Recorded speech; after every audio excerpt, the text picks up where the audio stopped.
Esta é uma das mais imponentes igrejas da cidade do Porto. E, no entanto, a sua história, a sua interessantíssima história, é desconhecida da maior parte dos portuenses. A Igreja da Trindade. Aliás, foi este templo que acabou por dar o nome a toda esta área do Porto, que hoje é conhecido como a Trindade. Mas Igreja da Trindade é a designação popular, porque, em boa verdade, ela é a Igreja da Celestial Ordem Terceira da Santíssima Trindade da Redenção de Cativos. Redenção de cativos? É verdade. Hoje, felizmente, pode-nos parecer muito estranho, mas durante séculos, depois da peste, o maior pavor, o maior medo do Ocidente eram os piratas berberes, mouros, que assolavam o Mediterrâneo, mas também a fachada atlântica, e que não se limitavam apenas a saquear as embarcações, mas raptavam também os seus tripulantes e os seus passageiros. Muitas vezes desembarcavam mesmo na costa, raptavam as pessoas e depois os seus familiares e amigos, para as recuperar, tinham que pagar resgates.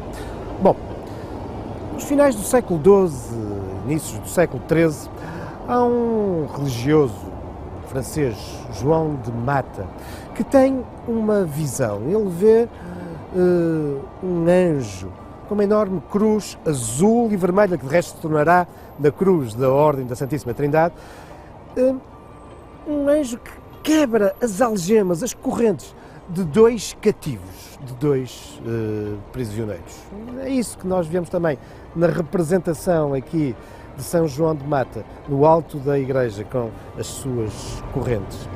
E por isso ele vai-se empenhar na constituição de uma ordem religiosa militar que tem como objetivo o libertar dos cativos, dos piratas mouros. Uma ordem que será desenvolvida também com a colaboração de um outro importante religioso francês desses finais do século XII, inícios do século XIII, Félix de Valois, também ele representado aqui na fachada da Igreja da Trindade. Uma ordem que, enquanto uma ordem de terceiros, irá surgir também no Porto, no século XVII. Mas afinal, o que era uma ordem de terceiros? E onde é que surge? Bom, para isso vamos ter que ir até um outro lugar da cidade.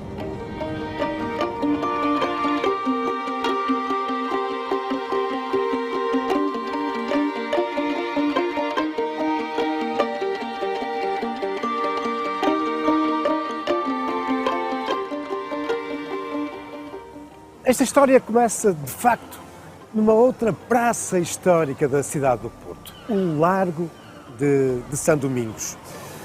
Foi durante séculos a maior praça da cidade do Porto e tem esta designação porque este terreno ficava voltado para aquele que durante séculos foi também um dos mais importantes mosteiros da cidade, o Mosteiro de São Domingos. E por esse mosteiro dominicano estar voltado para este terreno, daí a designação do Largo de São Domingos. Se bem que durante um tempo foi também conhecido como o Largo do Chafariz, porque aqui bem no meio existia um importante chafariz. O mosteiro de São Domingos desaparece nos inícios do século XIX, mas este edifício que continua a dominar um dos lados do largo, o edifício Douro, é ainda, em parte, herdeiro de alguma das estruturas arquitetónicas desse antiquíssimo mosteiro. Um mosteiro cuja origem remonta ao século XIV. Muito mais tarde, já no século XVII, mas precisamente em 1671, vai surgir, associado ao mosteiro, uma ordem terceira de São Domingos. Ora, o que é isso das ordens terceiras? As ordens terceiras são ordens fundadas por leigos, isto é, por gente que, embora se identifique perfeitamente com os ideais e com a prática de uma determinada ordem religiosa, masculina ou feminina, que são as primeiras e segundas, bom, mas daí a terem vocação para ingressar num mosteiro, para se tornarem monges ou freiras, há uma certa diferença. E por isso a criação destas instituições, destes leigos, que vão prosseguir, inspirados na ordem de que, enfim, são seguidores, vão prosseguir esses mesmos objetivos, promover o culto religioso associado a essa ordem, vão também tentar desenvolver atividades sociais e fundam assim as ordens terceiras. É também muito habitual estas ordens terceiras surgirem junto das ordens que os inspiraram e por isso, por exemplo, aqui no Porto, mas não só, temos a Ordem Terceira de São Francisco junto do antigo Mosteiro dos Franciscanos, a Ordem Terceira do Carmo junto ao antigo Convento dos Carmelitas. E também aqui, a Ordem Terceira de São Domingos surge associado ao Mosteiro dos Dominicanos. De início, vão mesmo reunir na Igreja dos Dominicanos, mas pouco tempo depois irão construir a sua própria igreja. Onde? Vamos lá ver.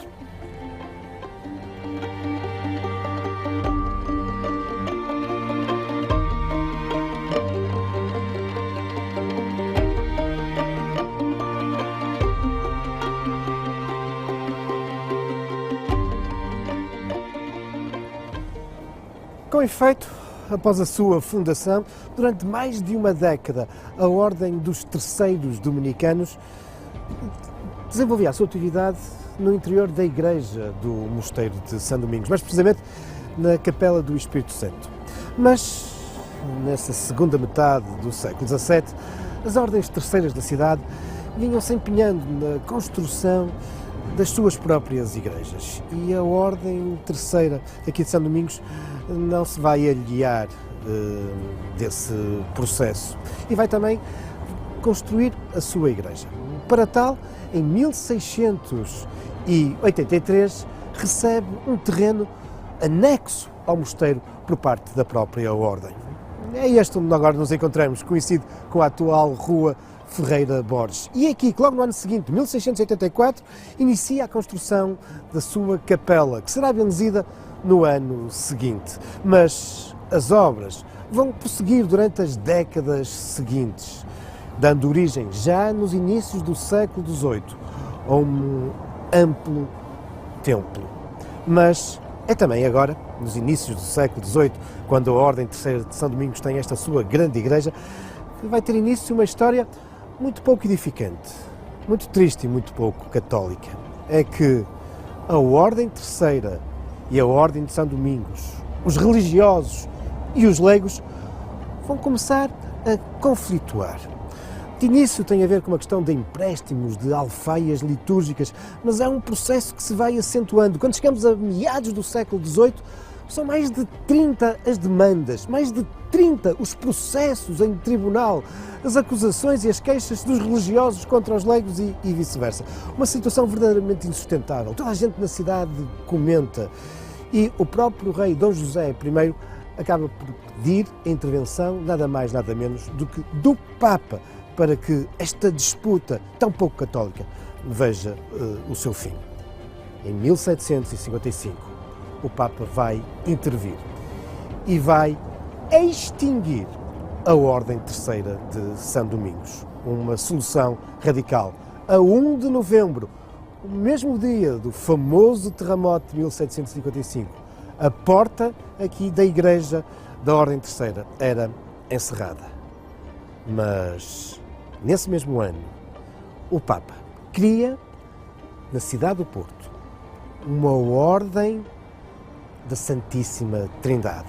Uma ordem que será constituída pelos irmãos da extinta Ordem de São Domingos e que terão, na mesma, os bens que pertenciam à antiga Ordem.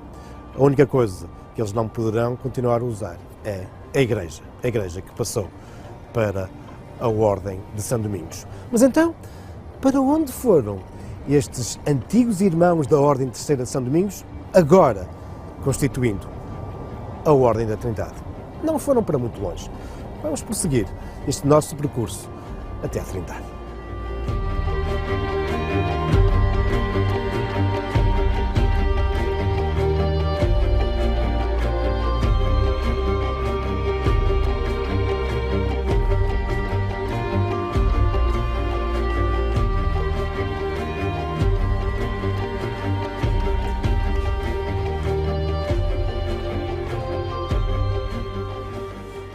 Foi de facto uma decisão salomónica tomada pelo Papa Bento XIV em 1755, porque se por um lado extinguia a Ordem dos Terceiros de São Domingos, por outro criava de imediato uma nova instituição, a da Santíssima Trindade, que ficava com os bens da extinta instituição, com exceção obviamente da Igreja, porque essa, como vimos, passou para o domínio da Ordem do Mosteiro dos Dominicanos. Ora, os irmãos desta nova Ordem da Santíssima Trindade vão-se instalar onde?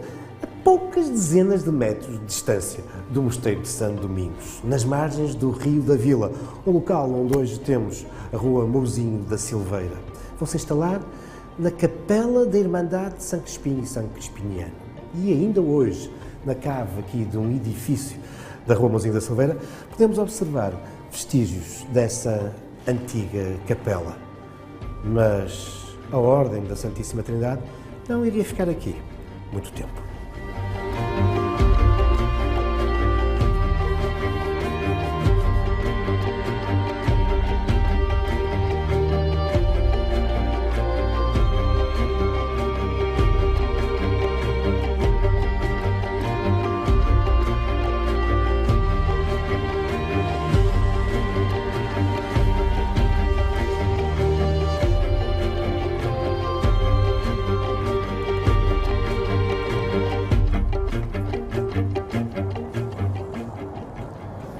É de facto uma história atribulada esta das primeiras décadas de existência da Celestial Ordem Terceira da Santíssima Trindade na cidade do Porto. Com efeito, depois de nos primeiros anos estar instalada provisoriamente na Capela de São Crispim e São Crispiniano, esta acaba por ser demolida fruto das intervenções urbanísticas que então ali decorrem. E por isso a Ordem tem que encontrar um espaço alternativo. Vai encontrá-lo aqui, na Praça da Batalha, onde existia uma igreja, a Igreja de Nossa Senhora da Batalha, onde esta nova ordem se vai instalar. Mas eram de facto tempos instáveis para esta instituição e fruto, uma vez mais, de profundas intervenções urbanísticas que então têm lugar aqui, também essa igreja vai ser demolida em 1786 e a Ordem da Trindade, uma vez mais, teve que encontrar um espaço alternativo.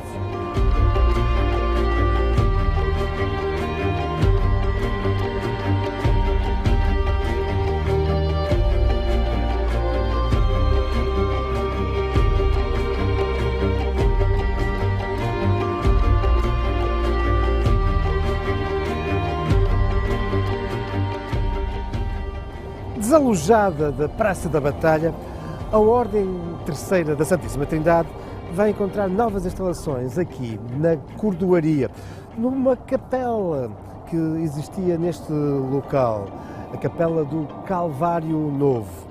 Ficava próxima do hospício dos frades antoninos de Val da Piedade, um convento localizado em linha reta a curta distância, mas em boa verdade ficava do outro lado do rio, em Vila Nova de Gaia. Mas também esta nova localização vai ser problemática e, uma vez mais, por causa dos frades. Afinal, a instituição, a Ordem da Trindade, tinha nascido na sequência de um conflito com os frades dominicanos e agora vai ter um conflito com estes frades do convento de Val da Piedade, que se queriam apossar desta capela. E por isso, cada vez mais, a Ordem da Santíssima Trindade percebe que tem que encontrar uma solução definitiva que irá passar pela aquisição de um terreno.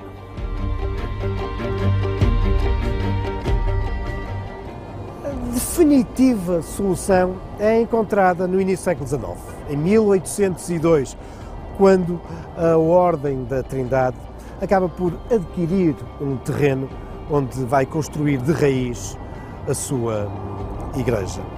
A opção recaiu por um lugar por onde a cidade estava agora a crescer. A antiga Quinta do Laranjal é fruto de um plano urbanístico já da segunda metade do século XVIII, que essas antigas quintas do lado de fora da muralha da cidade vão então ser objeto de um projeto urbanístico. Era também um lugar que era conhecido como o Terreiro da Erva, isto porque durante muito tempo era neste local que se realizava uma feira onde os habitantes do Porto adquiriam a erva e a palha necessária para os seus animais. Um vasto espaço que ficou também conhecido pelo belíssimo palácio que aqui existia, que, entre outras personalidades, ficou associado à famosa Dona Antónia Ferreira, a ferreirinha da régua, tão ligada aos negócios do vinho do Porto. Pois bem, é aqui, no Terreiro da Palha, na antiga Quinta do Laranjal, que nós vamos ver no início do século XIX, ao início da construção da Igreja da Trindade.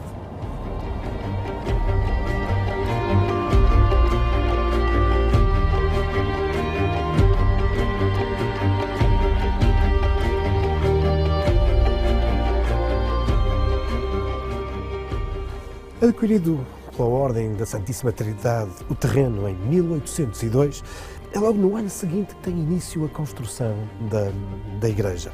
E em 1804 há já uma capela provisória que é benzida. Mas seria necessário quase 100 anos para concluir aquele que é um dos mais monumentais templos da cidade do Porto. Vários fatores contribuíram para esse arrastar das obras durante quase um século. Pouco tempo depois do início da construção, dá-se em 1807 e 1809 as invasões francesas. É um período de turbulência e as obras vão parar. Um outro problema ocorre em 1821. Durante a abertura dos alicerces para o arco cruzeiro, encontrou-se imensa água.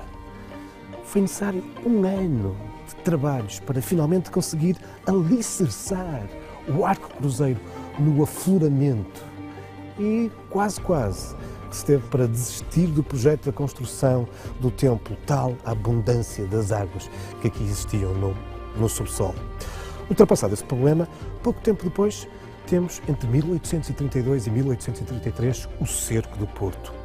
Um novo período de grande turbulência política, militar na cidade. Aliás, nessa altura, a igreja ainda em construção, tinha apenas as suas paredes laterais, não tinha ainda cobertura e, excepcionalmente, dado o elevado número de mortos na altura na cidade, não só pelo conflito militar, mas pela grande peste de cólera que aqui graça e que provoca milhares e milhares de mortos, e perante a ausência de espaços para sepultar tantas vítimas, excepcionalmente, dizia, foi autorizado que o pavimento, o solo da futura igreja passasse já nessa altura a abrigar as sepulturas de muitas das vítimas. É só depois do conflito, já na década de 40, que as obras têm uma evolução decisiva. Em 1842, que é terminada a fachada e a emblemática torre. E em 1852 dá-se início, finalmente, à construção da Capela Mor. Mas seriam necessários 40 anos para concluir. Foi com efeito só em 1892 que se concluiu esta magnífica capela.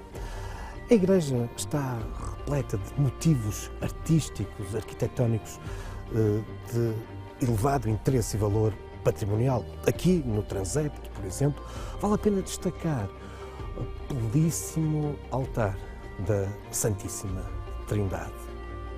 Mas não podemos deixar também de contemplar o altar mor. É uma obra já do início do século XX. Foi em 1901 que um jovem arquiteto da cidade, Marques da Silva, vai ser responsável pela concepção desta belíssima peça.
Quando no início do século XIX a celestial Ordem Terceira da Santíssima Trindade se instala aqui na Quinta das Laranjeiras, a redenção dos cativos já não era uma prioridade.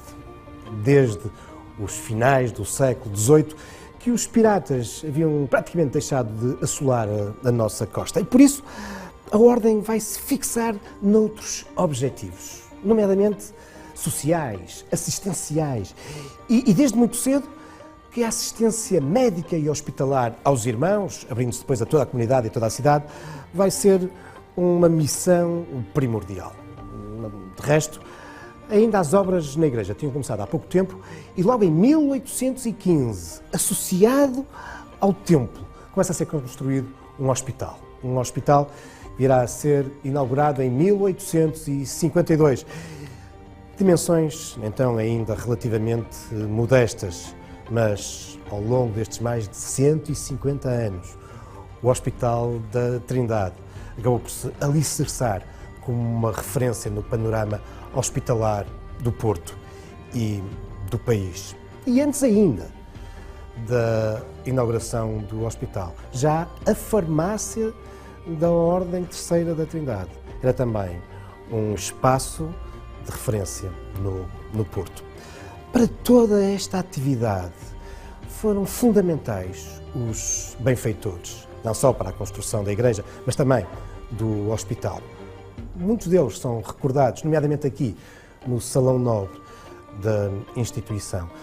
Mas há uma que se destaca, uma princesa, a infanta Dona Isabel Maria de Bragança. Ela foi irmã de Dom Pedro IV e de Dom Miguel. A sua ação foi de tal forma crucial que a Ordem acabou por a classificar como a priora perpétua da Ordem da Trindade. A história destas instituições é feita também destes benfeitores, mas isso são já outros factos, também outras lendas, futuros caminhos da história.